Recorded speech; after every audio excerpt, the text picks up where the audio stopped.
Welcome back to Dom's Corner, everybody. I am your host, Dom Martino, and sitting over to my left is Miss Sammy Ramirez on the news today. How you doing today, Sammy?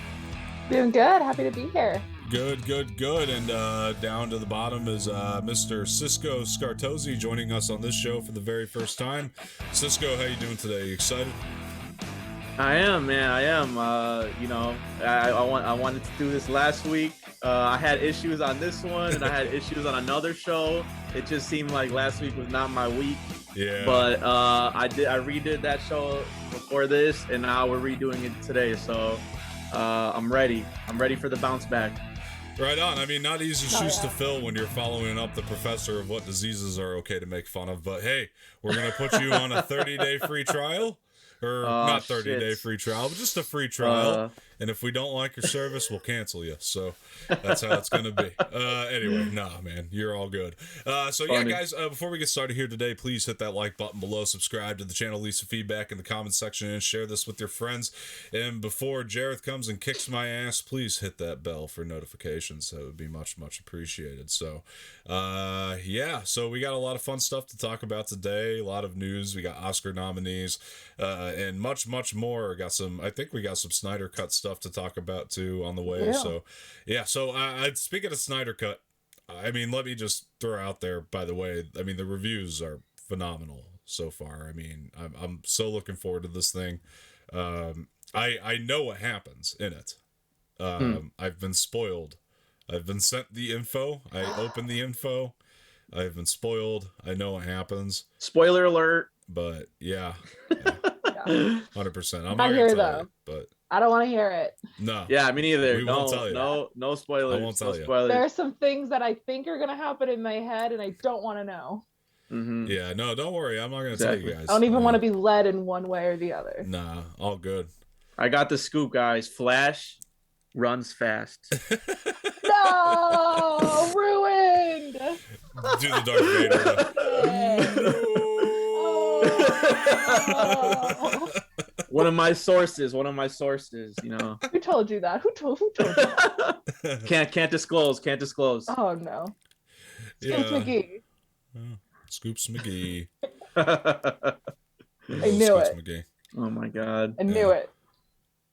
No, but yeah, so a lot of fun stuff going on here today, guys. But yeah, Sammy, I'm gonna let you choose. Let's just jump right into the news. You said we had a lot. Let's just start talking about it. Let's see what we got. You pick our first story. Let's see. So, all right, do we want to start with Oscars, or do we want to start with Snyder Cut? Let's save Oscars for last. Awesome. I agree. Yeah. I agree with that. Yeah, let's get the Snyder Cut out of the way. All right. So let me see. First up, we have that it is being reportedly released early, like about an hour early, because apparently there were reports that Tom and Jerry got kind of weirdly released and was released a bit early. So now HBO Max is saying that we are gonna release it an hour earlier than we would. Oh wow! Just some thoughts.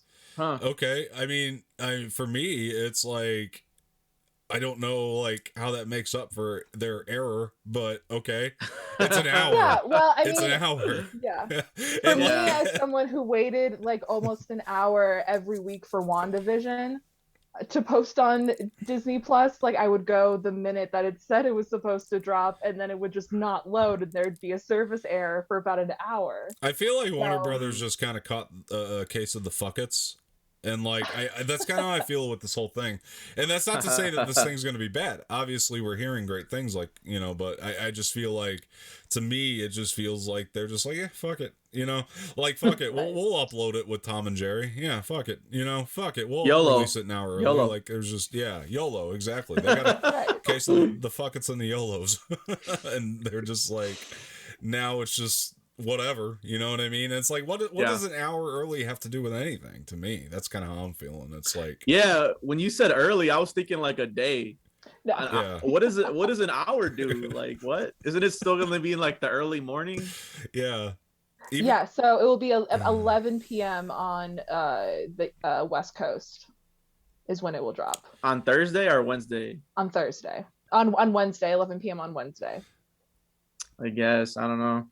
I'm still gonna see it on Thursday. Like I said, we were talking earlier. I made plans to see it on Thursday. It's not gonna change my plans now. So, Yeah, what to do, Sammy? Do you have any thoughts on it? No, just really, I mean, I'm happy that streaming services are understanding that a lot of people are going to be trying to click on the same thing at the same time, and that you may want to account for that. I appreciate the thought in that. Are you guys gonna stay up though? You guys gonna stay up though when it I am. as soon as it? Okay. I'm too hyped. Yeah. Too high. Okay. The hype level is like, it's too high. You're not worried about falling asleep if it's too late? No. 4 hours, man. I don't know. That's a lot. It's a long time, but like from everything that I've heard, it's like once you start, you can't take your eyes off it because you just get so locked in. It works in the same way that like it's like Goodfellas, like that opening, just like you're hooked. You know what I mean? And like it's just one of those types of movies to my understanding. So I think it'll be great. I think I'll be fine. I will grab some Monster if I have to, you know, just to keep myself up. But yeah, man, I want to watch that thing, and I want Sammy and I to get our initial reactions as soon as we're done on this channel, because that's where I'm at with it. But yeah. You set the bar really high with Zack Snyder's Goodfellas, man. I don't know. You might right. I was saying I think the bar is very low right at this point. Many critics I'm keeping the bar very, even though the critics. And you should. Yeah. You should keep the bar low because you don't want to set yourself up. Because obviously, again, I know what happens. I think it's going to be amazing, but I just based on what happens. But it could be executed in a way where it's like, oh, I wasn't thinking it was going to feel that way at all. I thought it'd feel a lot cooler. You know what I mean? But a lot of critics are calling this Snyder's best film. They're calling it his masterpiece, his magnum opus. So it's like, really, I think, I mean, and to get critics to admit that they, or to be able to say, yeah, I gave BVS and Man of Steel a bad review, now I like those movies. That's a big deal. Like, I think for like critics to like go back and like take away their bad scores from BVS and Man of Steel now after, you know, what's this movie called again? Justice League came out. It's Zack Snyder's Justice League. That's Zack Snyder's dream. Yeah. Zack Snyder's Justice League comes out. In order to like, if it feels that cohesive to the last two, that critics are going, oh yeah, now I really see what he was going for with those first two. Yeah, I think that's a pretty big deal, and it's high praise. And I'm yet to see an actual negative review on this thing yet. So, not that I've been looking for one, but you know, it's just still, they don't come. I'm gonna watch it still. But you do have me curious now because I don't think we talked about this. What are your guys' favorite Snyder film? Sucker Punch? Watchmen. Yeah, no, Watchmen hands down is Watchmen. The ultimate cut is hands down his best movie that he's done. Okay. Yeah, I don't know. What about you? Watchmen's definitely. I think it might be Watchmen for me as well. Actually, no, Dawn of the Dead. Mine's Dawn of the Dead. Yeah. But then Watchmen's probably number 2. Yeah. I'd probably put Watchmen. I don't think I've seen the ultimate cut though. I think I have the director's cut, which I still like. Like I said, it's still good. Like I said, it's number 2. It's still number 2 for me. But yeah, there's not much more in the ultimate cut than there is in the director's cut. The ultimate cut, like the big thing, is like if you've ever read the graphic novel, the animation. It has the animated stuff, right? The animated stuff in there. Yes, that's the biggest. That's what I heard. Cut. Yeah, so, works really well for that. And obviously, being such a massive fan of the graphic novel, I eat that shit up. So it has the wait, I haven't seen that. I have not seen that edition. It has the like the pirate comic. Yeah. Yep. It's like animated. That's really cool. Yeah, it's cool. I would like to see it still, but yeah, the director's cut is still really good. I still enjoy that one, but I'd probably like the ultimate. I don't see why I wouldn't like the ultimate. If you like the director's cut, you're gonna like the ultimate cut. It's just that's really the only noticeable addition that I can think of to the ultimate as opposed to the director's is the animation. So, and if you like that animation in the comics, I mean, you're probably gonna enjoy it here. So I'm a horror dude, so I don't know. I like Dawn of the Dead. I think it was one of the best remakes, you know, out of that boom, the 2000s remake boom, and I'm excited to see what he does with the Netflix zombie one. Army of the Dead, yeah. Have you seen the trailer? Looks kind of cool. It looks solid. Cool. It looks solid. So, I think that's a good film, and he knows how to do a zombie flick. We saw that already. So I hope he has I'm ready good year. It. I hope he has a great year this year. Yeah, he deserves it's chopping up for it, you know, so far. So yeah, for sure. For sure. Anything else you wanted to add, Sammy, or do you want to go to the next one? Well, our next story is Snyder Cut reviews. The first reviews are coming in. Do you want me to read a couple quotes? Who do we know on there that's quoted? Is there anybody we know? I can name some names. We have FICO. We have Steve Wintrob. Yeah, obviously we know Frosty. But yeah. Yeah. Brian Davids, Eric Davis. Let me see. If any names I recognize. What I think doesn't it have like a 70, like an 80% on Rotten Tomatoes too? I didn't even look at the score, but I can check. What did Weintraub say? What did Steve Weintraub 78. say? I just looked. 78%. Thank you. Yeah. Wow. Yeah. Nice. That's not bad. No. That's awesome. That's actually really solid. Yeah. I actually thought it'd be higher, but we'll see what happens after release. True. It hasn't even released yet. That is true. Yeah. Wintrob says, the Snyder Cut is loaded with scenes people haven't seen and are going to love. It is such a better movie than the theatrical cut of Justice League. Night and day difference. Saying that have no idea how this version could have ever been released in theaters. Perfect for HBO Max. Yeah. What's next? I read one on RogerEbert.com. Matthew Zoller Stites, he's a critic I like on there, and he gave it a 3.5 out of 4, and he gave the original JL 3 out of 4. So he still liked the original a lot more than I did, but I just from my memory of reading the review, he said it's a lot better than the original though. And that they give like a lot more backstory to all the characters, because I mean that's one of the things that, having just rewatched it, those character introductions are just sped up. Like they're here's the character, next scene, like, you know what I mean? So I mean, with 4 hours, you would hope that we would get more character backstory. So that's what I'm hoping for. But yeah. So, Sammy, they look overwhelmingly positive, right? Like we were saying. Very. They're very overwhelmingly positive. Yeah. We have another thing. Despite having mixed feelings about his previous DC film, Zack Snyder's Justice League has completely won me over. The movie is downright awesome, and it's the most operatic superhero film ever. It's the most operatic superhero film ever made. Wow. As grand as the set pieces are. That's huge. That's huge to me. It's big. Yeah. I like it's huge, as Trump would say. It's huge. Huge. If someone's saying, we got it's a big deal.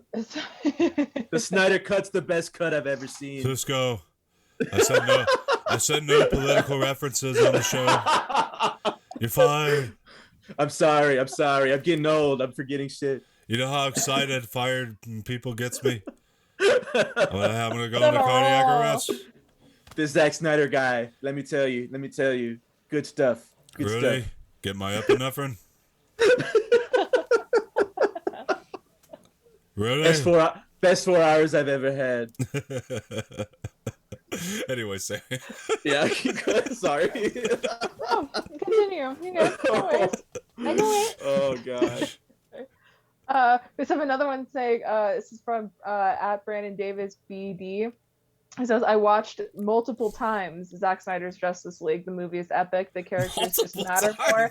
But I'm saying they have purpose and emotion. The villains are intimidating. Cinematography is beautiful. It's exciting. It's hard to believe anyone thought the story should be canned. Yeah. Multiple times, though. When was his review written? It was 2 days ago. The screener just released 2 days ago. It's March 14th at 2:36 p.m. That's when like the screeners came out. Maybe he really planned on it. Maybe by so now. Multiple times to me is like more than 2. So if it's 3 times, that's 12 hours this guy's spent. Folks, if you rewind your favorite 12 straight hours. If you rewound your favorite scene in a movie multiple times, that does not mean you rewatch the movie multiple times. Just for anybody else who's going to go critique a movie again. Yeah, that's a good point. I don't know. Right. But maybe he has watched multiple scenes multiple times. He likes Aquaman. He just kept rewinding all the parts of Momoa in there. My man. But yeah, they are just very overwhelmingly positive right now. Sounds like it. Oh, it's good. Forgot to bring my trident on the the show. You haven't tried it? No. Oh. It would be badass if I did, Okay. though. So, you know what I mean? Oh, man. Oh, yeah, what's next, Sam? Sorry. Seeing if there's any more Snyder Cut news. There's not. All right, moving on. I like that. You're grouping. All right, so, that's good for our show. You group things yeah, together. You're I'm like, trying. right? I'm trying. I thought that best. This is why you do the news and I don't anymore. Because you're good. Thank You're you good so like much. that. You're organized. So. Thank you so much. Yeah. Thank you. Mine are like, All right, we're going to talk Snyder Cut, then we're going to talk Promising Young Woman, then I'm going to review a movie that didn't even come out this year, and then we're going to go into some news about, HBO Max's subscriptions, and then we're going to go into Disney Plus's Gina Carano's, it's messy when I do it. It's just, My pleasure. Parentheses, Trump impressions for 2 minutes. Yeah. Save time for Trump impressions. Right. Honestly. What is Hilarious. it? Yeah. Rudy, I told you, save time for the impressions. Rudy, I told you. Rudy, I told you. There needs to be time for the impressions. My bread and butter. Rudy, if I would have done the impressions, we would have won this thing. Told you we had to do the I impressions. told you. You should have left me time. You never did. An idiot. Rudy, where are you going, Rudy? Rudy! Rudy, I saw you in Borat 2. I hear it's nominated for some Oscars. And now it's nominated for an Oscar. Are you nominated for an Oscar, Rudy? No. I hope you get the best actor. I hope you get the best actor of the year. Rudy, I thought I taught you how Hope to you tuck won a your mic Razzie. box. I thought I taught you, Rudy. Rudy. How many times have I told you not to touch down there, Rudy? Rudy. Anyway, I sorry. told you every time. I tell you this every time, Rudy. You can't touch down there. Don't do it. What did you do? You did it. Rudy, that's what we have pens for. You don't have to do that on your own. Anyway.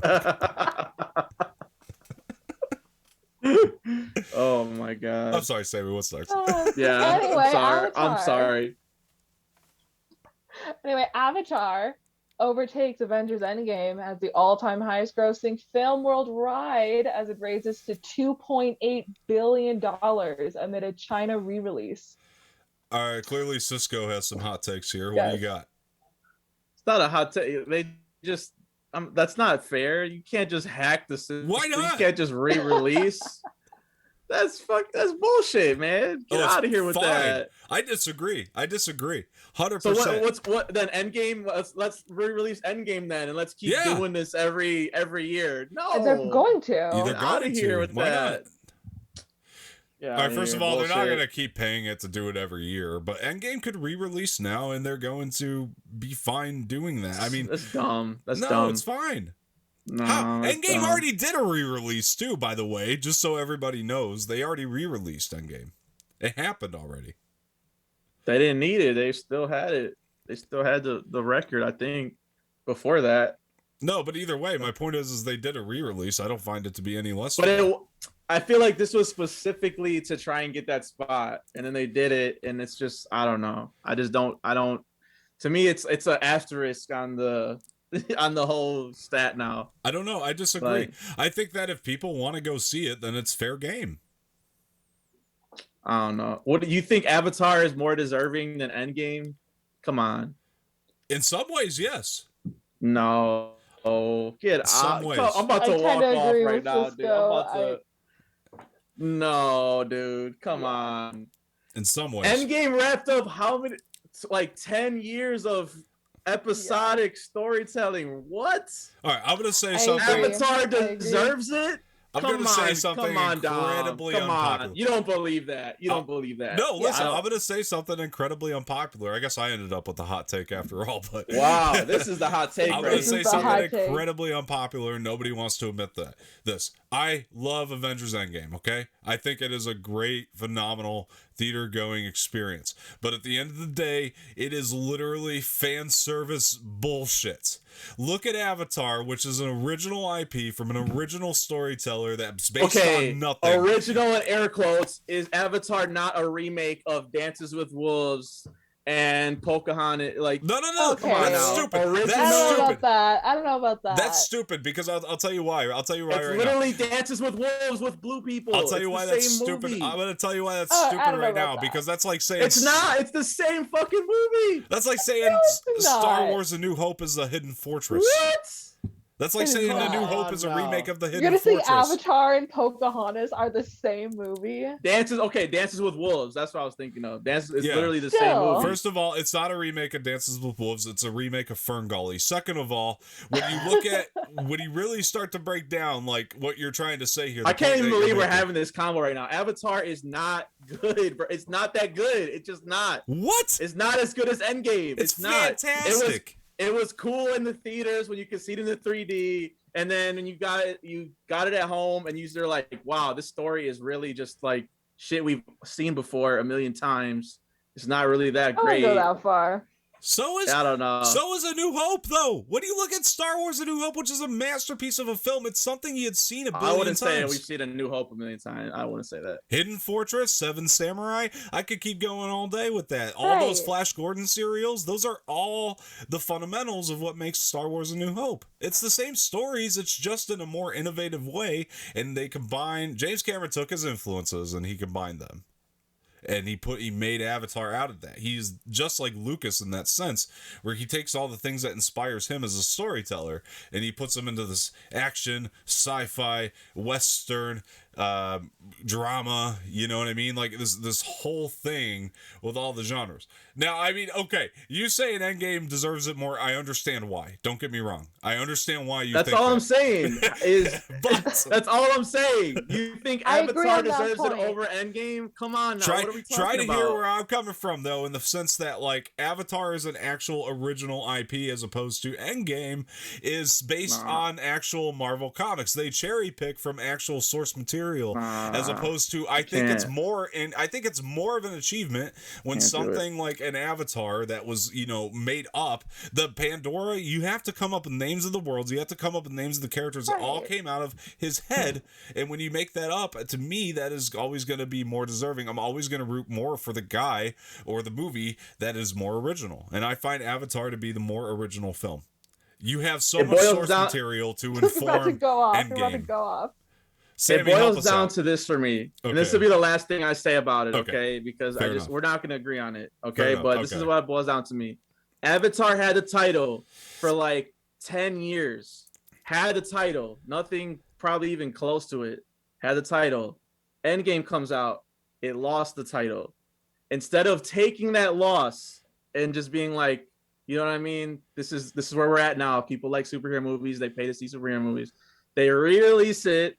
And then on a technicality, they get the title back again. I'm not going to respect that. I'm sorry. Okay. I don't think it deserves the title. Now with the re-release, and I'm not going to respect it. I don't think it's a better movie. I think Endgame deserves it more. Okay, but let me ask you a question. I'm not going to argue anymore, but let me ask you a question. It's a fun debate. It's fine. All right. So, all right. Empire Strikes Back came out in the summertime, right, for the 40th anniversary. My question to you is, do you think that that's okay for them to re-release that movie? That's question one. Okay. That's 40 years later. Avatar came out in 2009. What is it? 2007? 9? Yeah. Right. 40 years compared to 12 years. Or what? What is it? Yeah. Okay, even better question then. I'm not arguing, I promise. I really do have Me neither. This is fun, man. I appreciate that. I'm having fun too. But like this is my original my point is okay, so Return of the Jedi got a re-release 9 years after. Mm-hmm. Did you think that's okay? I mean, it's the fact that it was number one and then got knocked to number. I don't think was Return of the Jedi number one. Was it the same thing? I don't remember. I wasn't born then, but me neither. But listen. It's just the fact that it was number one. It's just I don't know, man. I can't respect. Okay, listen. Okay, so Empire Strikes Back. All right. Listen to this. Okay, so let's go back to the Empire Strikes Back thing. So it comes out 40 years earlier, which all of us, I think, we agree. It's the 40th anniversary. We put it in theaters. Yeah, but what if? Just what if? And we got to remember, if Avatar wanted to do that 40 years later, perfectly fine, cool.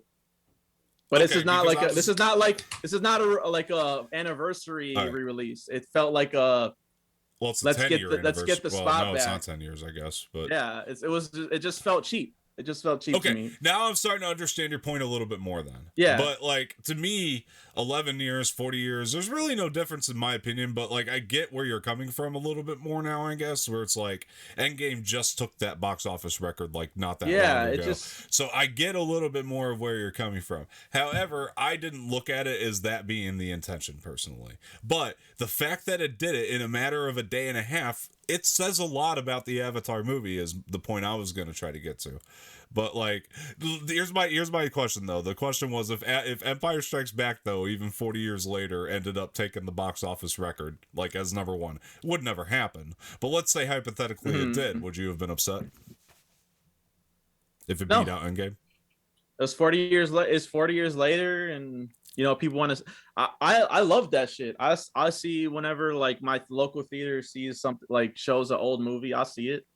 You know what I mean? That's cool. If it's an anniversary or whatever, I'll pay to see it. Yeah. It just feels different. I'm starting to get your point though when you say, you know what I mean? Endgame had it for only 2 years. Right. They didn't even. Avatar had it for 10 years. Yeah. You know what I mean? It just feels like I don't know. Yeah. It just feels weird. I don't think that still to me that's not the intention, but at least I understand where you're coming from on it now, because it's like, okay, the timeline of it is like what makes you feel like it was a cheap movie. And I love James Cameron. I'm not trying to shit on James Cameron. I just think Avatar is not, when I talk about his top films, Avatar does not enter my brain when I talk about his top films. You know, I think about Aliens, Terminator 2, you know, what have you. But I know another guy you should talk to, but Sammy, what's your whole take on this? Same.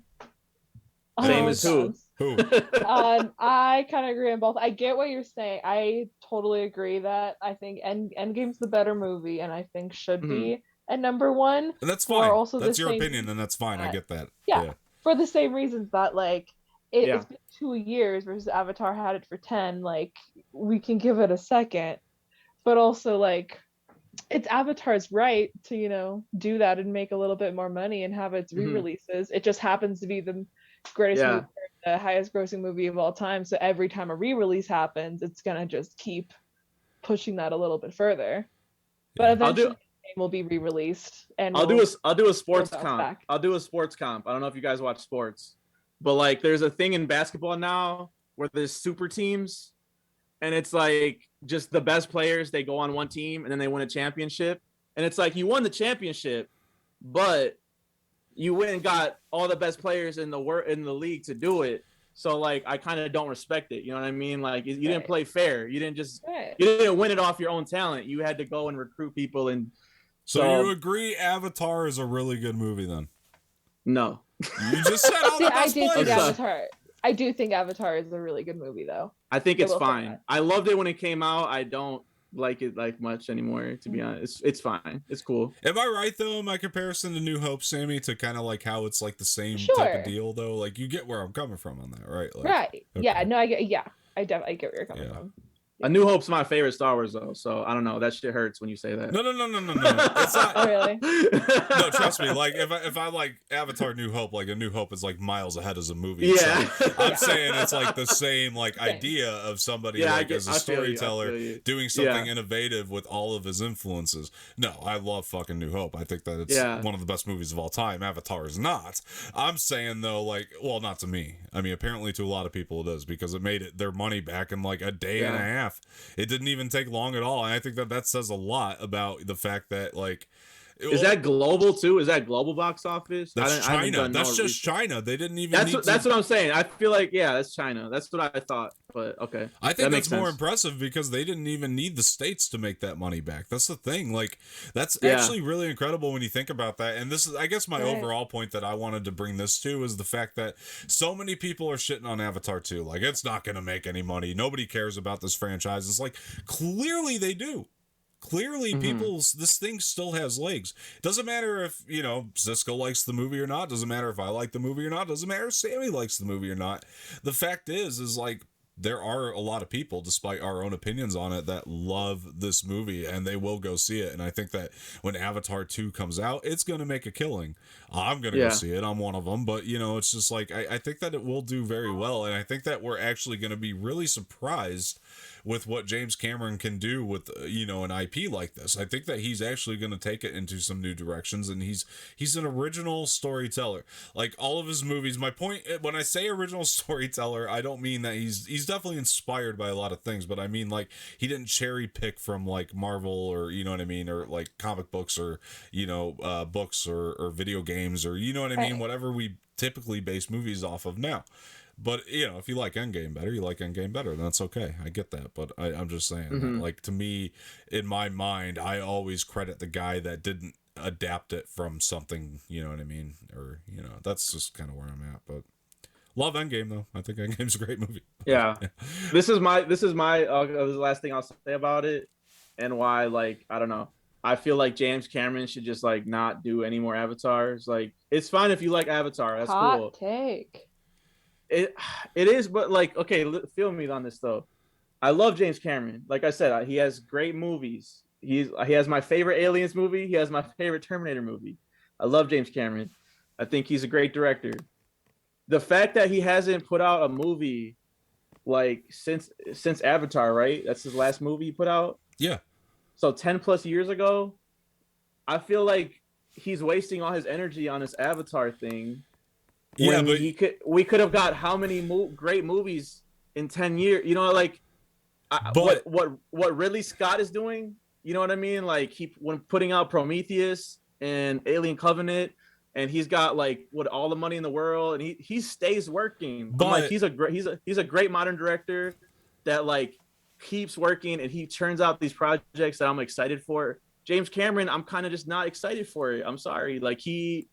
Avatar was cool. That was a moment. That was a cultural moment. We all liked it when it came out, but I kind of wish he would just branch out and do other things. You know what I mean? Then rather than just stay in this Avatar thing. You know, that's fine. I want to see more of his work. I want to see him do different things. But it's when they announced there's 3-4 Avatar sequels, I'm like, okay, but I just want to see something. I want to see something from James Cameron.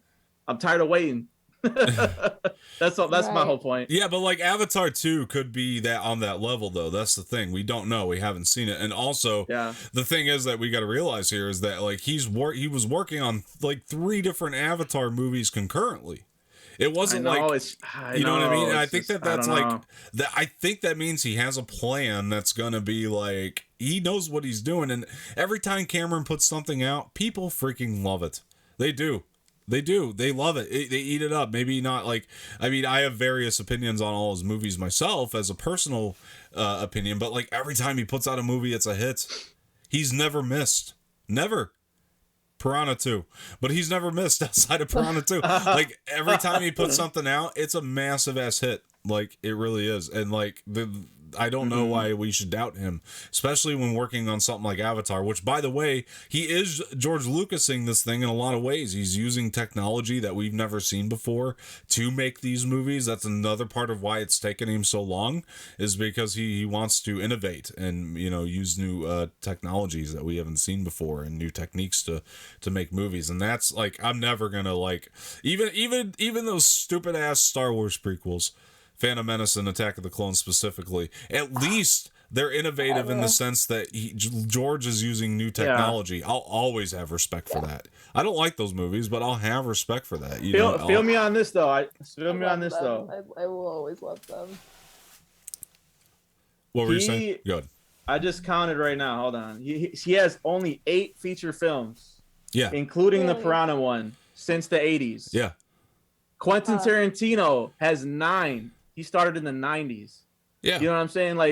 I feel like we deserve some Cameron shit. I'm waiting. I'm not excited anymore. You know what I mean? Years. And I talked to people on stereo, and there's a similar sentiment where it's just I was excited for Avatar, the sequel, when 5+ years ago. That's fine. I'm now it's kind of just. My interest is kind of declining year by year. It's not. Yeah, but my point is if the movie comes out and it's amazing, then what does it matter? If it will comes admit out I'm and it's wrong. amazing. If that happens, I will come on here. Okay. And I will say I'm wrong. That's what I'm saying. If it comes out and it's like mind blowing and it's amazing, I'm on record. then honestly, I don't care what he makes if it's great and amazing. I personally love Avatar, so maybe I'm like indifferent on that, but I'm like, still, if he makes something and it's phenomenal and people love it and like it's one of these movies that you got to go to the theater and see 5 times in a row, then who cares? Who cares? That's kind of where I'm at with it. If it comes out and it stinks, then I'll come on here and be like, yeah, that was a misstep. You know what I mean? But like, if it comes out and it's amazing, that's on record too. No, I will. I'm always honest. I'm always honest about my opinions. I when I come on here and if I hate it, then I'll come on here and be like, yeah, maybe he shouldn't have gone that route. Maybe he shouldn't have spent all this time. But the fact that he is spending so much time makes me think that there's really no way it could fail. Not to mention the James Cameron factor in that. You know what I mean? It's like to me, there's no way it's going to be bad. I think it is. I'm speaking as a fan. I'm a fan, and I want to see more from him. I get it, and I feel like he's so focused on the Avatar thing that it's kind of like, I don't know. I feel like he's only got a couple years left. Yeah. Like, do I really want to see the Avatar sequels rather than something else? Like, I don't know. Yeah, and now we've spent way too much time on this Avatar thing. Yeah, so, I'm sorry. I'm sorry.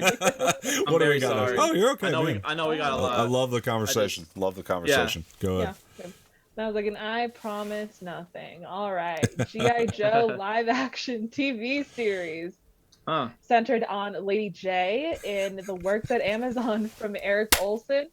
Paramount TV Studios, E1, and Skydance TV.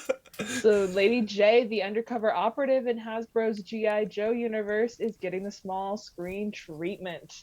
I know nothing about this, so... Is there any, like, casting or nothing? No? I don't know. It's just Eric Olson is right now the showrunner. And that is it. There's no casting or anything else. No, real quick, I wanted to point. Did you see in the group chat, Sammy, when Jarrett sent the story to us? I did not. What did he say? Well, Jarrett just sent the story, and then Mark replied, and he said, well, "Shouldn't this be called G.I. Jane?" Oh, right. Yeah, that's funny.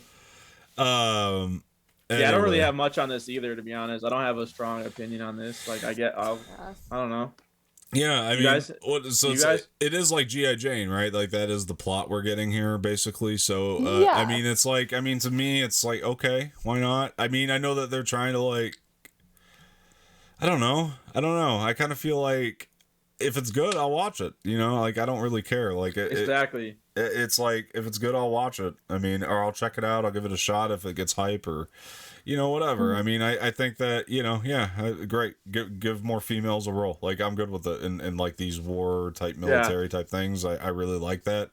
So I don't know. Other than that, I'm kind of like empty on this. Like, I don't really have a lot to say. We don't have enough information yet either, in my opinion. So, what do you got? I don't know. For the I only saw the first G.I. Joe movie. I don't remember really being crazy about it. No, I don't even think I saw the sequel. Yeah. So do you guys like those or no? No, but I am excited for Snake Eyes, the Snake Eyes movie. Since they made a spinoff? Yeah, they casted Henry Golding to play Snake Eyes, so I'm really excited for that because I love that's interesting. Henry Golding. I think he's gonna kill that, and I think it's gonna be great. I can't wait for that. So. He's a good actor, man. I think Travis Knight is directing that too. I mean, I might be wrong on that. I think Travis Knight is directing the Snake Eyes movie. So love Travis Knight. So yeah. I had the G.I. Joe action figures. That's about it. I didn't really. I'm not really engaged in the movies or the shows right at this point. But if I hear good things, I'll check it out.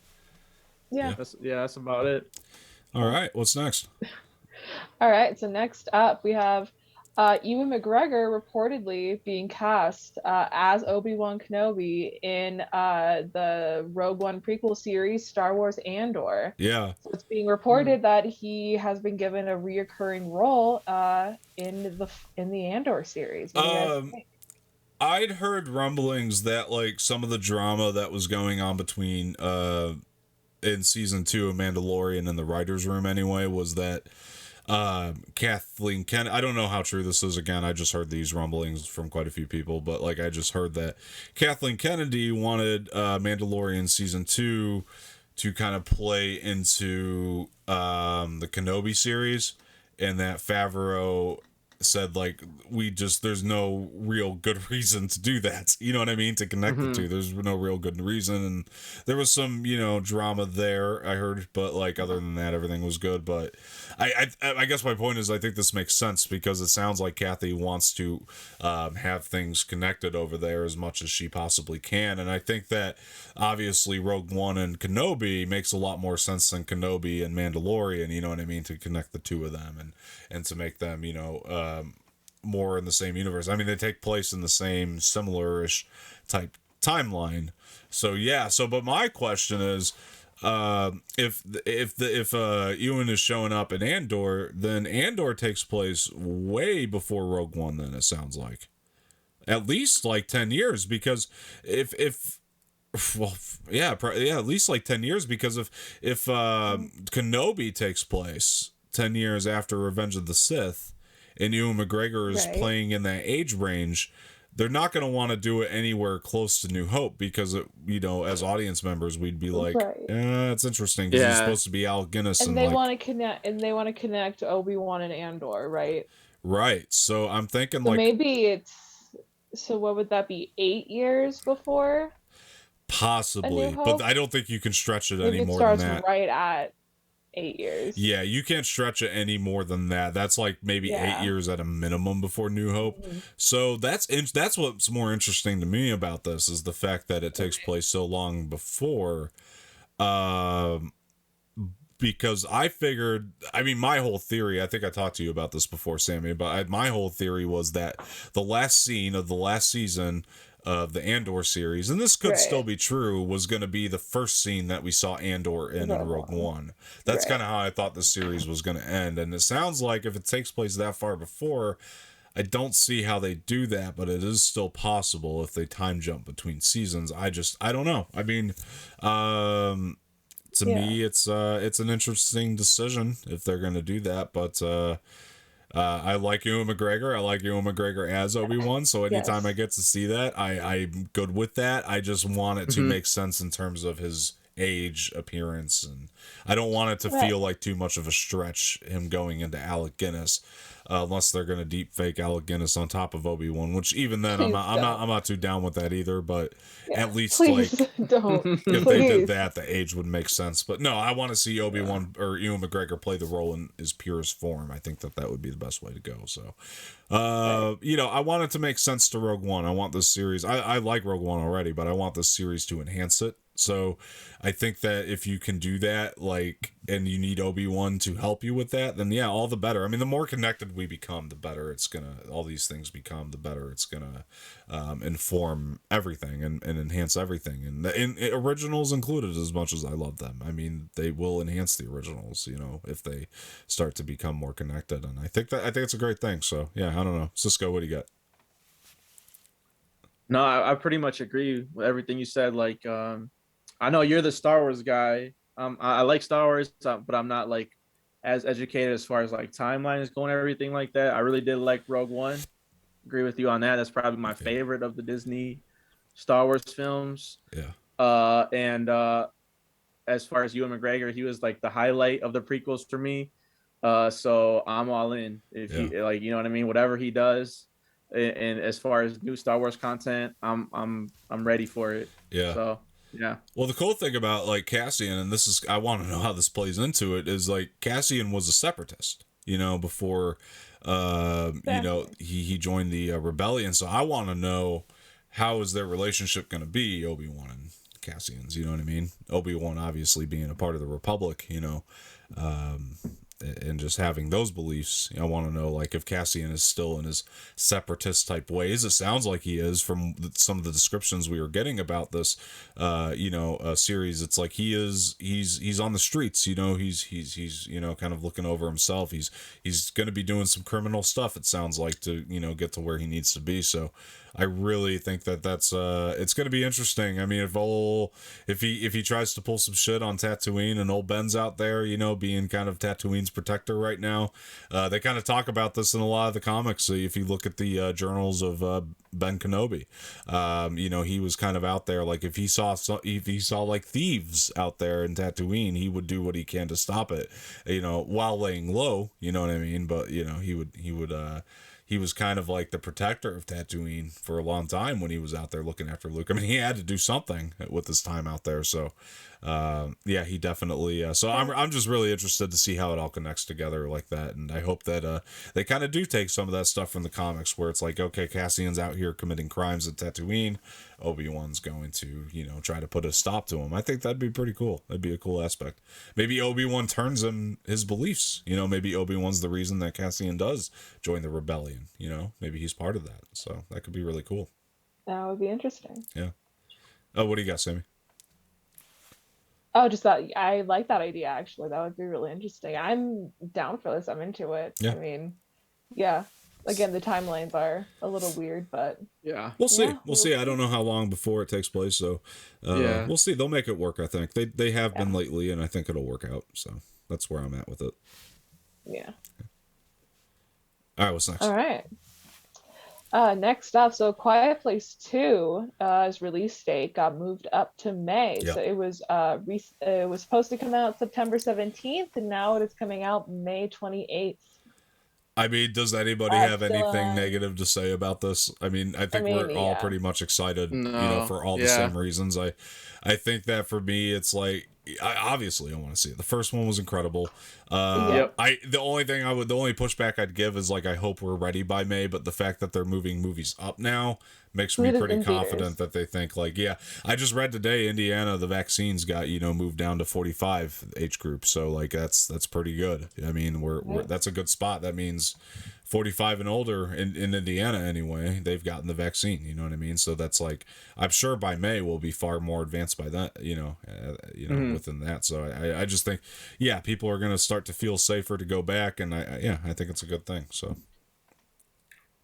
Well, yeah, like I got my first vaccine, so I'm happy about that. Yeah, hopefully I get my second one soon. Thank you. You're welcome. But yeah, I'm excited to go back to the theater, man, with people and you know, not be petrified about other shit. Yeah. Well, you'll be scared a little bit. It's a quiet place, but yeah. True. But yeah. It's Memorial Day weekend. I know, like you said, there's definitely people that are optimistic about May and where we're gonna be at. So I hope it's at a place where we're all comfortable and everything like that, and we can finally see it, because that was Quiet Place was one of the first movies I remember being pushed back. And I was very upset about that because I wanted to see the sequel. I had very high hopes about it, and yeah, I'm really excited about it. I hope it doesn't get pushed back anymore. So yeah.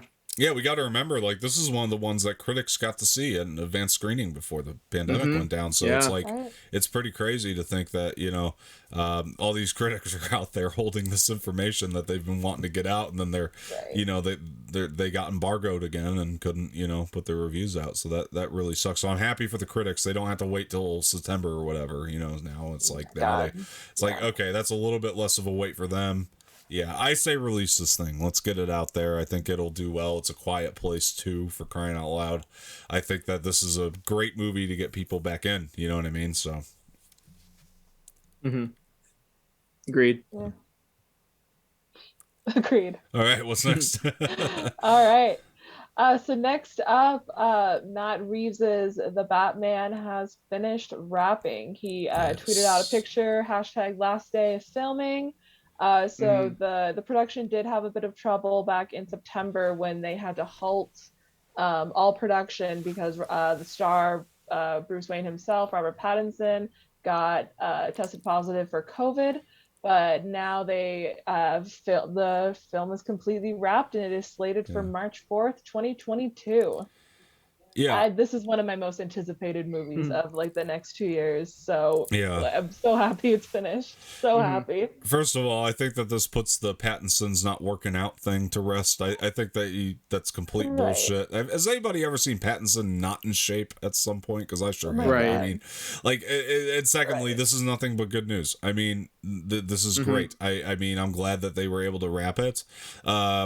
I am still very curious to see how this thing turned out, because my one worry with it was the fact that everything that we saw in the trailer was shot pre-pandemic, meaning what they were doing then is that they were, shooting everything practically, as opposed to like, so 23% of the movie was shot practically. The rest of it, unfortunately, and there was no choice that they had with this, was it had to be done on that new stagecraft technology that ILM puts out, so it's like, to me, I hope it feels even. I think that they'll do all their color code or grading and everything like that, and edit it in such a way where it's going to feel seamless. Same.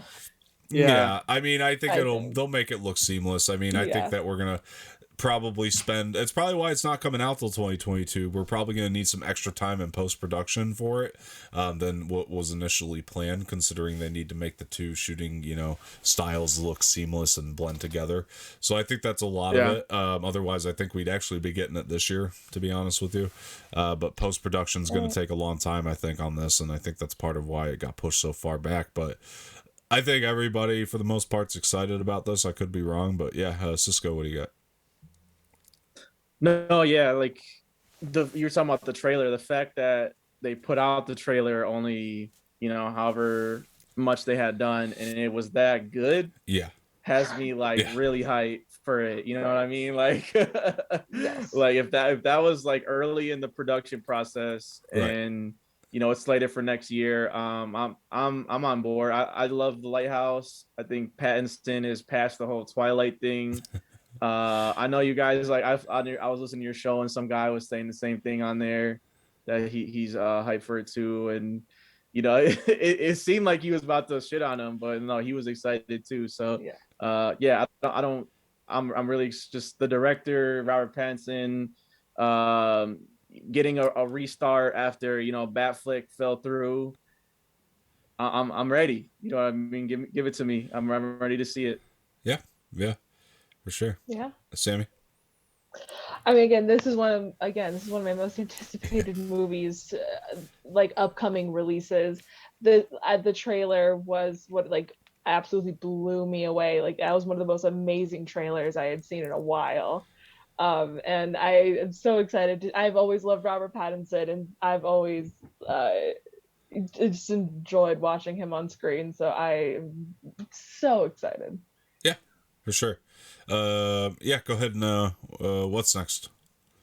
All right, next up we have Michael B. Jordan. He's making his directorial debut directing Creed 3, slated to come out Thanksgiving of next year. All right. I have some thoughts. So for me, it's like, okay. So Michael B. Jordan's never directed a movie before. So one thing I'll say is I think that Rocky is probably a good access point for him. You know what I mean? Like a Rocky type movie. They're a little more on the small scale, but they're massive in terms of their fans, but they're small scale. It gives you a chance to like experiment with the different fight styles, things like that, and just like different styles of shooting fights and things like that. And I think that the community that surrounds a Rocky movie is like, it's a little more lax, I feel like, than most movie productions on some ways. So now my concern is the fact that he's directing his first movie, and it's something that he's also got to put a lot of focus into in terms of his acting in it too.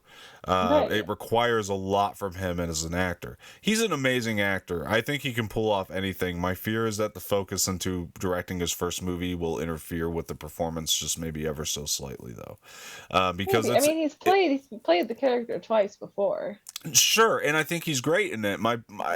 Or maybe vice versa. That's another thing, because the focus is so into the character that maybe it interferes with his directing, and like I want the movie to be great. The first two Creeds were super duper great. Right. They were awesome, and he's following up Ryan Coogler on that first one and Stephen Cable Jr. with that second one, and I don't know. It seems like he wants to do like the Sylvester Stallone kind of thing. Like he wants to go to the next level and like direct himself in this role. And I think that's cool. I guess my point is like I'm gonna judge him as I would any new filmmaker, and like just because it's Michael B. Jordan doesn't mean like I have a lot of thoughts on this. Like number one, of course, I'm excited for Creed 3, but Michael B. Jordan directing is like 100% like. It's an odd decision. Like it's not odd in terms of Rocky terms because we've seen it done before with Stallone, but it's odd in terms of like the fact that like he's taking this on now, I guess. I don't know. Sure. I don't know. You know what I mean? Like that this is going to be the first thing he does. That this is going to be something that he just wants to take on now. I think the guy's amazing. Again, I love Michael B. Jordan. I think he's an incredible actor. Probably one of the best we have working right now. I mean, he really is that good. Yeah. And he's convincing. And but my point is like I'm going to like look at the story as I would any other new filmmaker stepping on. It's like what I heard about Stephen Cable Jr. Doing Rocky Creed 2. I'm like, who the hell is Stephen Cable Jr.? I hope this thing is good and not shit. You know what I mean? And it's the same thing here. It's like, I love Michael B. Jordan as an actor, but I don't know how I feel about him directing this because I haven't seen his work. That's just plain and simple. I haven't seen his work in directing, so it's interesting. But I don't know, Cisco, what do you got? No, it's like I love the first Creed. I like Rocky too, like the franchise for the most part. 5 is rough. 5 is very rough. Overall, I think it's like for the fact that it's been going since the 70s, and it's very consistent. Other than 5 is amazing. Like, you know what I mean? We talk about Star Wars being from that long. I don't think a lot of people put respect on Rocky's name in terms of that long. You know what I mean? So. I agree. When they came back with Creed, they put a twist on it. Sylvester Stallone still involved. Loved it. 2, I was a little mixed on. I don't think they captured, and that could be, the new direction, like you said, you were just talking about. And so I don't know. It's like we'll see what Michael B. Jordan brings to it. I will say, Regina King, what she did with One Night in Miami. After like not directing feature films was crazy. She did good job on that movie.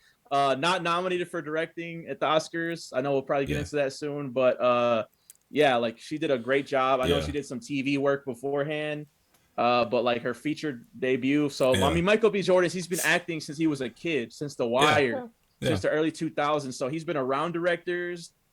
Best case scenario, he's been soaking in that knowledge. He's been taking notes. And he's going to use it on Creed 3. I hope it's good. Like I said, I'm a huge sucker for Rocky, and I like where they took the Creed direction in general. So I'm hype about it. I still want to see it. And Cisco, one of the points I made too, and I don't know, this is kind of where I was coming from too. I don't know if you caught this part, but like the fact that like to make these Rocky movies work, like they do actually take punches in the ring as actors, and like they do a lot, not all of them, but they do actually do a lot of this stuff practically, these boxing things. And I feel like it takes a lot of focus to act in one of these so much. So if he's going to be the main character again, which obviously he's going to have to be, I would think, it's just going to be interesting to see how that focus, if he can manage the focus between directing and acting when you're making these fight scenes that are so realistic as an actor and as a director. It's just, I think that's a lot to balance. It's just gonna be, it's a tall order. That's all I'm trying to say. It's gonna be a tall order. Do I think he can do it? Again, I don't know. I have no point of reference for his filmmaking in the past. So because he hasn't. I will say one point. I don't know if you guys talked about this too, though. Sylvester Stallone, on top of starring in it, directed 2 through 5, 2, 3, 4, and 6. Yeah, but those... So I mean, it's possible. You know what I mean? He never directed before that either. It's doable, but in my mind, and this is me personally, 2, 3, 4, and 6 are not the best ones. I actually, you know what? I might be unpopular opinion. My favorite Rocky is Creed. I mean, that is my favorite of all of them is Creed. Rocky is number 2. Like this, that's my second favorite. And then I would probably go Balboa, and then Creed 2 under that. But I don't know. That's just. I think they're all solid though. Like I said, they're solid. You're not wrong. They're not bad. You're not like wrong. Even 4, which is like has like really laughably 80s subject matter, and all of it is entertaining in a way. 4 is entertaining. 4 is entertaining. I can't wait for the Stallone cut, but 4 is entertaining. I forgot about that too. Yeah, that's funny. But I mean, I like 2. I think the best. I like 2 a lot. Oh really? 2's pretty good. I'd probably put 1 after that. Yeah. And then Creed, and then 3, 4, 5, like I don't know. They all kind of blend a little bit after that. But, a little bit in the middle there. They definitely do, except for like obviously 5 sticks out like a sore thumb. You know what I mean? Well, like I said, it's like the only other franchise I can think that's been around that long.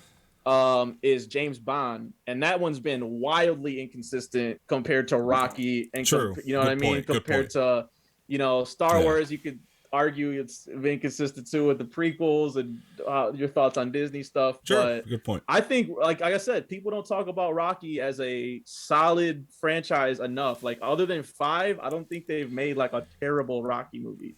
Like they're all like good, decent to good to great. Yeah, good point. So.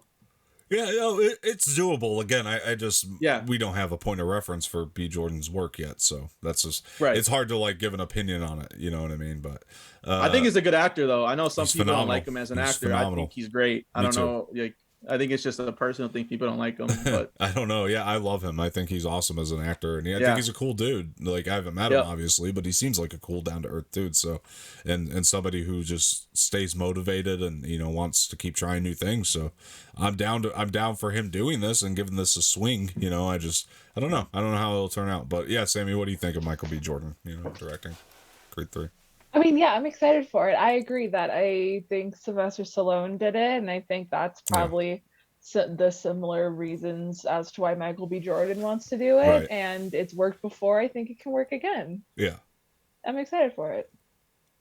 All right. What's next? All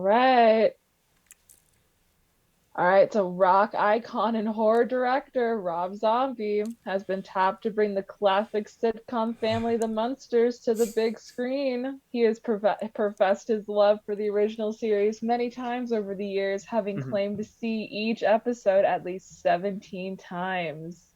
That is all we have on this, but it is happening. And Dom, you have some thoughts. Yeah, no, okay. So I'm glad I want to go first here because it's like I do want to set the stage because I feel like the second half of this article is the thing that we need to focus in on. Okay. Do I think Rob Zombie's a phenomenal filmmaker? First of all, let me say this. No, I don't. I don't think he's that good at all.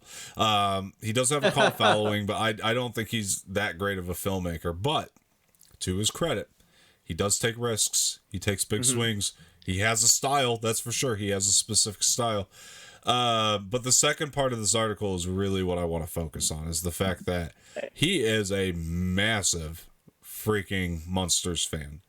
And whether I like him, whether I like all of his choices as a filmmaker or not, I think that we need to give a guy a chance who is a fan as much as Rob Zombie over, the Chris Terrios of the world that are going to give it a corporate once-over. So, sorry, that's a stab at Chris Terrio, sue me, but let's be honest here. You know what I mean? Do we want somebody who's as diehard of a fan as Rob Zombie, or do we want somebody who just wants to give it the corporate once-over, and then we get Tom and Jerry? Like what do you want here? Like, it's just, that's kind of where I'm at with it. But I don't know, Cisco, you have an opinion? Okay, so one more thing about the Rocky thing before I go to the Rob Zombie, because I was like looking it up as you guys were transitioning. I don't want to stop you guys, but Ryan Coogler is producing it too. That makes me happy. Yes, and he is kind of stepping into that role more. Like he produced Judas and the Black Messiah, so he is Oscar nominated right now for that film. Yeah. And so that gives me a little more hope too. I was either looking for him or Sylvester Stallone to be a kind of a producer on it, just to have that kind of safety net. And so the fact that he's on there definitely gives me like a little more hope too. You got the Master and the Apprentice joining forces to make something happen here, and I think that's really, really great. That's going to be a really, really awesome project. I mean, he's worked with Coogler twice. I think they have a great working relationship, so that makes me happy because that means that he's going to have him there, like, to catch him if he falls. You know what I mean? So I think it makes me more comfortable with it for sure. So I'm down with it.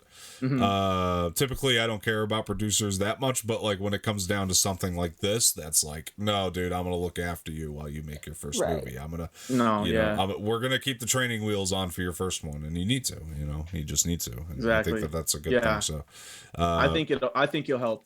I think you'll help for sure. Yeah, for sure. Anyway, the Rob Zombie doing the monsters. Yeah. As far as Rob Zombie, I agree with you, Dom. I'm not a huge Rob Zombie fan. Like you said, he has this crazy cult, which, like, good for you guys. You see something I do not see in his films. Right. They just don't work for me most of the time. I like Devil's Rejects. Yeah. I like Halloween, the remake, a little bit, like parts of it. Right. And then other than that, I'm done. Like, I don't really like anything else. I agree. And even like Devil's Rejects, I just barely like the thing. You know what I mean? Like, I barely like it. I like that one a lot. Oh, really? With the barely like, I barely like House of a Thousand Corpses. I think that's the one where I'm kind of mixed on, where people really like that one. It's kind of fun. You could put it on around Halloween time. I just bought the trilogy of it the other day. So nice. I still have not seen 3 from Hell, so I want to preface this with that. It's not that great. It's not that great. His fans love it. His fans love it. I got it for House of a Thousand and Devil's Rejects. That's why I got it. So his fans love 3 from Hell. Trust me, I know most of them are in Indiana. They love Halloween 2 as well, which I do not get at all. I hate that movie. I don't know. I respect him for doing new things, but I'm just not that big of a fan of his. So, but anyway, the fact that he's a fan though, I'm with you. Like, that's promising. Yeah. I don't have a stake in the Monsters personally. I've seen probably an episode on the background at my grandma's house one time. Funny. It's probably about it. Yeah. So if he thinks he can bring something to this, I'll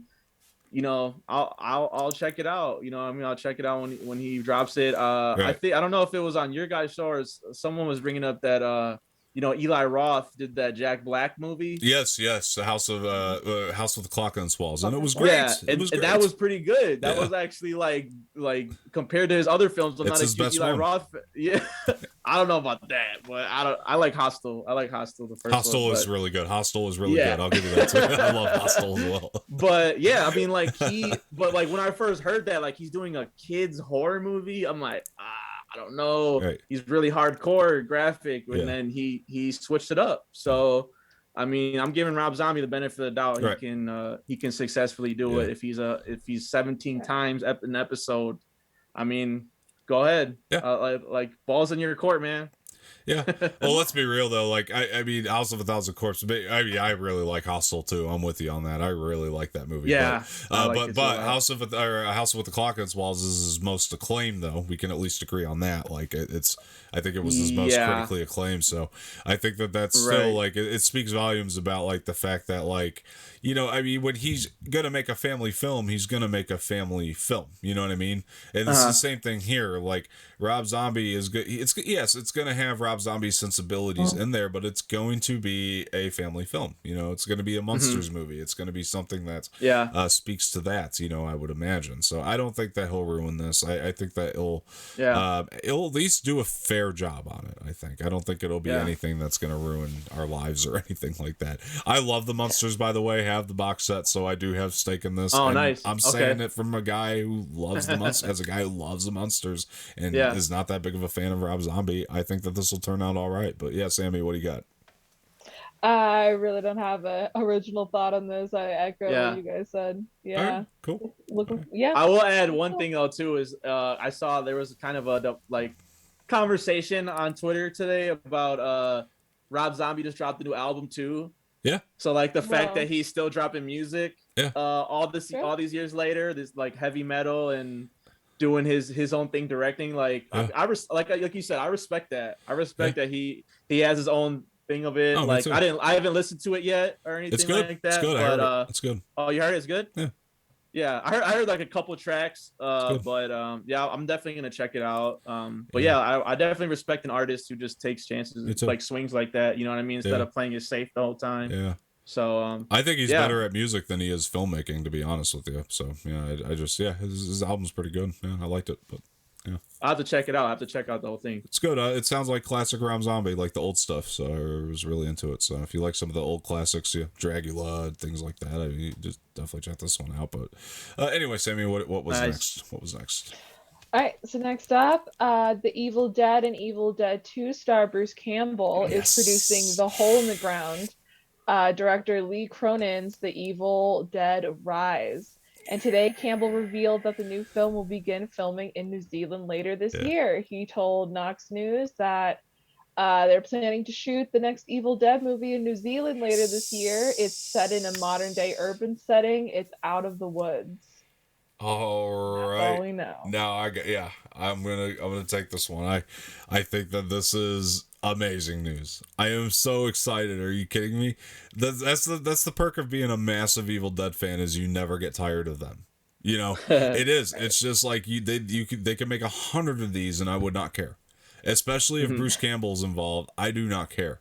Like, yeah, put Bruce Campbell in all of them. I want to see him play Ash. I want to see that happen. I hope that this movie is going to be the clashing universe of the Fede Alvarez and the Bruce Campbell, and I hope that those two hero characters get to meet finally, and I hope that, we kind of get, cross universes here, and I think that would be a really cool route to go. It's definitely doable in a franchise like Evil Dead that has elements like time travel and things like that. You can cross over universes. I can see it happening, and I want them to go that route with it. I love that title too, Evil Dead Rise. It just has that's awesome. That is awesome. Like, you don't get much better than that.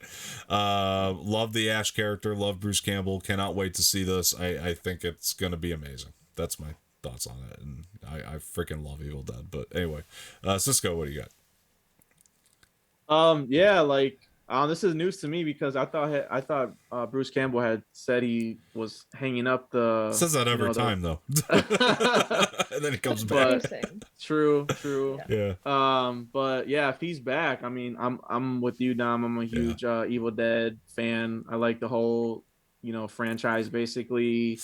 The last thing I saw was like I think season 1 of Ash vs. Evil Dead.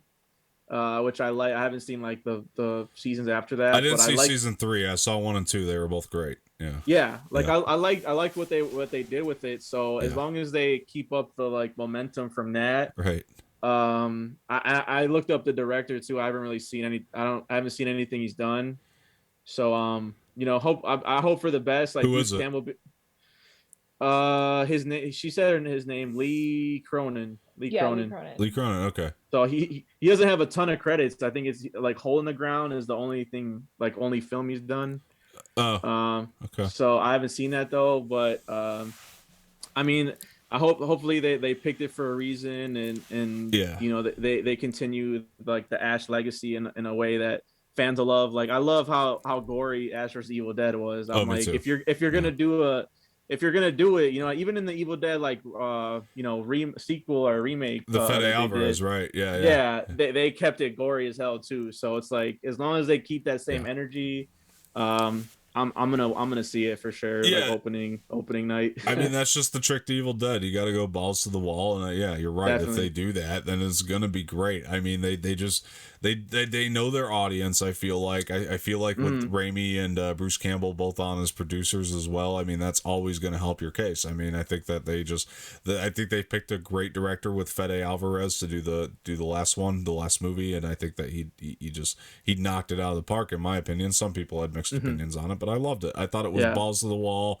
everything an Evil Dead fan can want. So for myself personally, I'm gonna remain stoked about this. I think that it's awesome. I think it's awesome. But anyway, Sammy, what do you got? Haven't seen any of the Evil Dead, so not much an opinion. Seems cool. Man.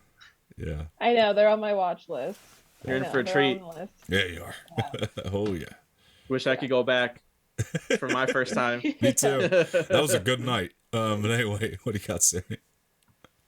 All right, so What's next? next Sorry. up, next up we have the plot of Space Jam: A New Legacy, and it sounds bonkers according to Oh the yeah, it does. headline.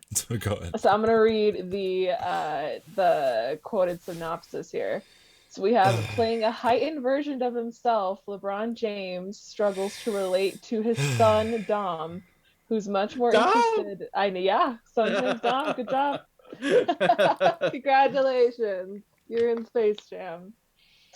Anyway, he's much more interested in creating games than playing them.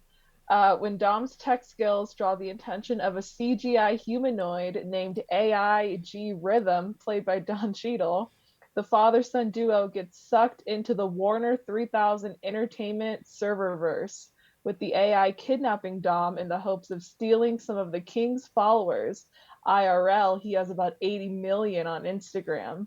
Cheadle doesn't consider AIG a bad guy, but doesn't consider him a bad guy. What bad guy does, but rather an AI with a chip on his shoulder.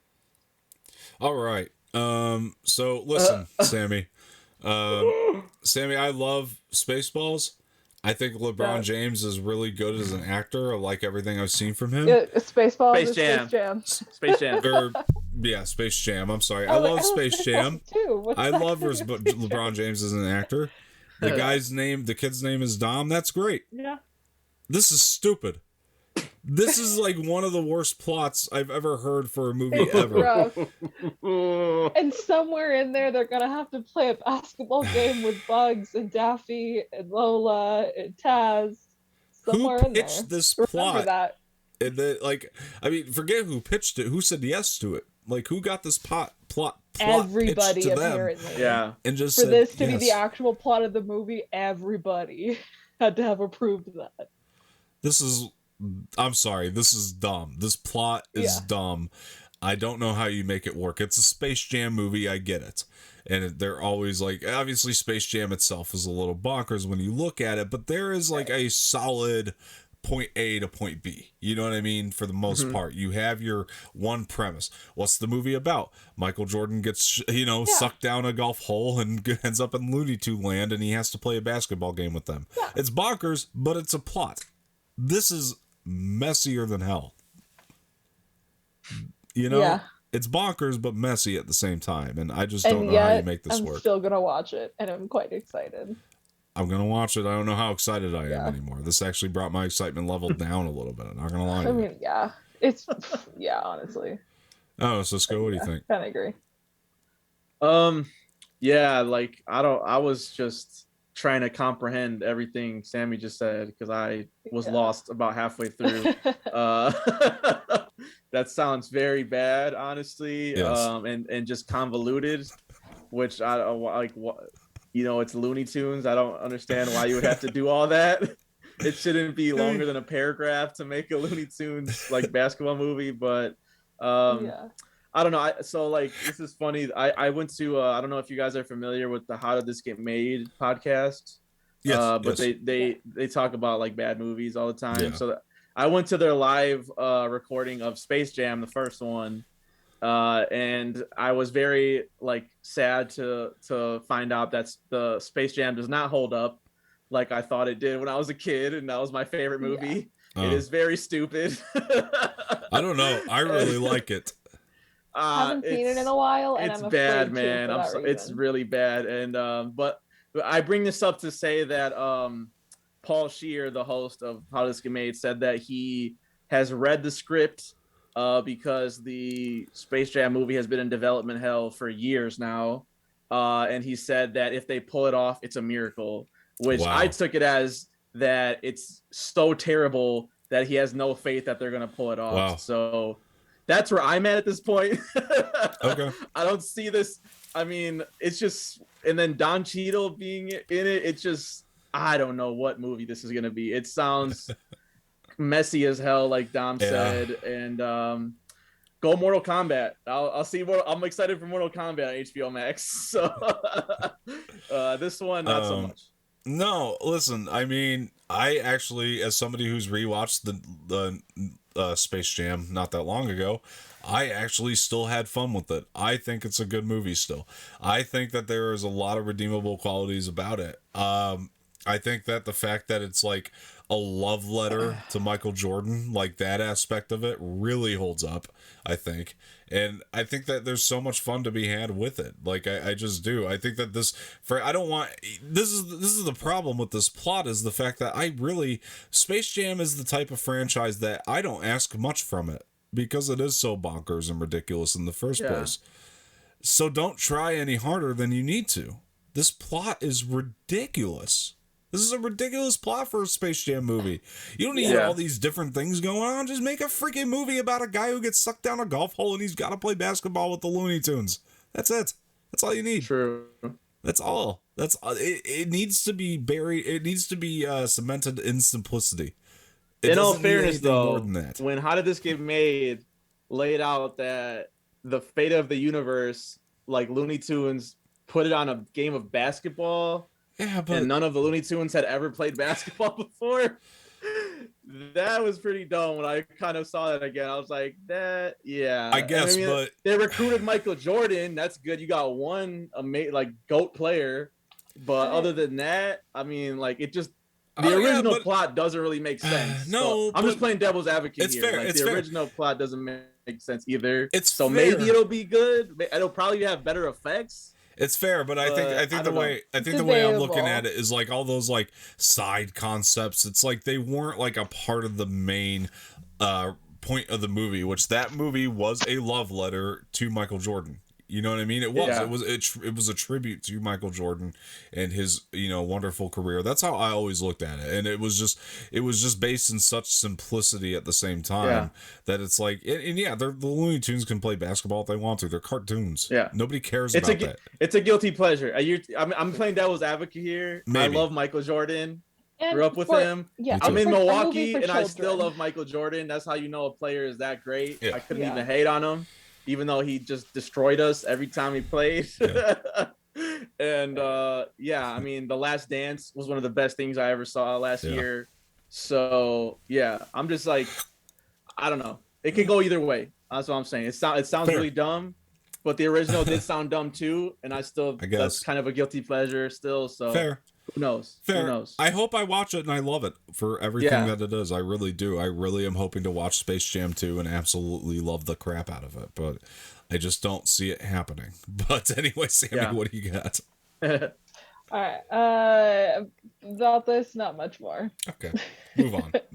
Moving on. All right. Next up, oh my God. Next up, we have Cocaine Bear. True story. Shit. Of infamous bear who consumed duffel bag of cocaine is to get the Hollywood treatment. So if we remember Cocaine Bear, in 1985, there was a bear found at the airport with about 70 pounds of cocaine stuffed in its stomach. And now Elizabeth Banks is going to direct the adaptation of the true story of how that all went down, and it is expected to start filming this summer with the untitled script by Jimmy Warden, produced by Lord and Miller as well. Yeah, I mean, I'll be honest, like these stories that are like they're true stories, but it's like they are so ridiculous that it's like you can't even make this shit up. It's some of my favorite stuff. It gets some of your best movies from time to time, and this sounds like a really fascinating story that needs to be told. Honestly, Elizabeth Banks is a director. I liked Pitch Perfect 2. I thought it was good. I hear Charlie's Angels is really bad. I haven't seen it, but I hear it's really, really bad, and that's like unfortunate. But the difference, I think, between Charlie's Angels and this is like Charlie's Angels is like a big studio movie. We don't really know what went on behind the scenes on that one, I don't think. So like for something like this, I feel like maybe that it sounds like Elizabeth Banks will probably get a lot of creative freedom in terms of the way that she wants to approach a story like this. Yeah. So I'm rooting for her to do a really great job. I mean, this sounds like maybe it might be a little bit more up her wheelhouse just based on what I, have seen of hers. it sounds fun. It sounds, kind of a quirky. You know what I mean? I think Elizabeth Banks has a very quirky style to her directing, and this is a very quirky story. So I actually think it can suit her sensibilities pretty well. But I don't know. I mean, it sounds like a cool story regardless. But what do you got, Cisco? No, yeah, I think you put it very well. Like, quirky is definitely her style. Yeah. As far as acting goes. So is she gonna be acting it or just directing it? I think she's just directing so far. Unclear, okay. Though. Yeah. So yeah, like yeah, Charlie's Angels was bad. I'm not gonna lie. That's what I red boxed it. Was not a fan. That's what I hear. And yeah, I haven't seen Pitch Perfect 2, so I don't even have that as reference. But yeah, I'm a fan of her as an actress. She definitely has a comic style, quirky style, as you said. You had me at Cocaine Bear in 80s. You know what I mean? Like, right. I'm sure this is gonna be make PETA upset. I've already seen some tweets like that about from animal lovers and stuff, and how the bear is treated in the movie depicted. And I don't know. It's Cocaine Bear. It's 80s, crazy cocaine 80s. Scarface is like one of my favorite movies. Yeah. If it's on that level of batshit crazy cocaine 80s, then they did something right. And Lord and Miller producing it, that's also a good sign. So for sure. I'm on board. Yeah, it's different than the Michael B. Jordan situation, but like I think that she'll probably learn a lot from them. You know what I mean? I feel like they're very. I think when they produce, I think that they're very collaborative with their directors. So I think that she will probably learn a lot from them in terms of that. So that excites me as well. Yes, thanks for bringing that up. But yeah, Sammy, what do you got on this? I mean, I've seen all the Pitch Perfects. I really enjoy all of them. Have not seen Charlie's Angels because I just heard it was that bad. I didn't mind 3 actually. Ooh. It was. I didn't think it was awful. Okay, no, I didn't mind it, teach their own. I wanted to like 3. It wasn't. I didn't think it was like awful, but like I didn't mind it.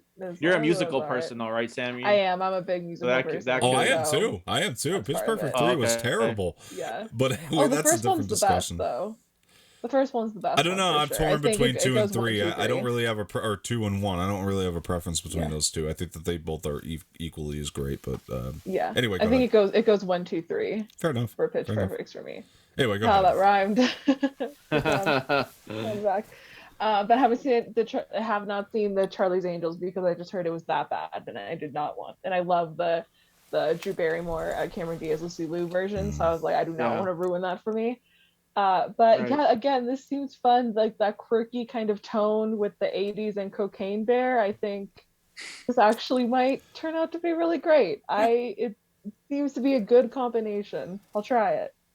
All right, cool. Yeah. Have you guys seen Murder Among the Mormons on Netflix? No. Okay, you guys gotta watch it. Okay. All I'm gonna say is because we're talking about cocaine and 80s. Right. There is an 80s scene in it that is like. I did not expect it, but it's hilarious. Right, and it's directed by Jared Hess. It's directed by Jared Hess, who did Napoleon Dynamite and Nacho Libre. Oh wow! No, I want to check it out now. So it's very like it's not like quirky at all like that. I didn't even know he directed it until after I saw it. Oh wow! But like that one part of it, I'm like, okay, that makes sense that he did that part. So yeah, definitely recommend. Yeah. Yeah, I'll tell you what, we're gonna save the Oscars for next week just because we're running low on time here. So that is the last story, right? The Oscars was okay. So we're gonna save that one till next week. We just kind of ran out of time, but that's okay. Cool. It'll work even better because we're gonna bring you a Promising Young Woman review next week, and that's gonna start up our Oscar talk. So yeah, and if you guys want to really hear our opinions on the Oscars early, we did talk about it on Stereo, Sammy and myself, so you guys can go check that out there too. And then next week we'll get around to the Oscar full-blown discussion on this channel. But yeah, guys, thank you for tuning in again. Make sure you're checking out all the content on the channel. We've been bringing you Harry Potter reviews, some DCEU reviews. Those have been a lot of fun. And I want to thank my 2 panelists here for joining me today. Cisco, where can the people find you? Misfit_minded on all social media across the board. And then on Stereo, I got a show this Saturday with my buddy Edwin. We call it Saturday Matinee, and we're going to be doing Snyder Cut and Falcon and the Winter Soldier this week, so I'm excited about that. Right on, man. Right on. Yeah. And Sammy, where can people find you before we go? Yeah, so I'm on Instagram at Sammy Ramirez14 and also on Twitter and Stereo as well at Sammy Ramirez. All right. And you can find me on Twitter at Dom_Martino_ and on Instagram, Dom_Martino_ official. And if you want to follow me on Stereo, it's just at Dom Martino. So make sure you do that. I've been doing a lot of fun shows with Sammy. And I've done some stuff with Miss Cisco down here as well. No, it's going to be hard to kick, man. It's going to be hard to kick calling you Miss. It's all good. It's all good. So Cisco, want to thank you for joining us today. Hope to see you back here, man. And thank you. Yeah, and Sammy as well, thank you very much. And to all you guys out there, very special thank you for joining. And make sure you hit the like button below, subscribe to the channel, leave some feedback in the comment section if you want to see more, and hit the bell for notifications. Appreciate you guys joining, and we'll see you guys next time. Bye-bye.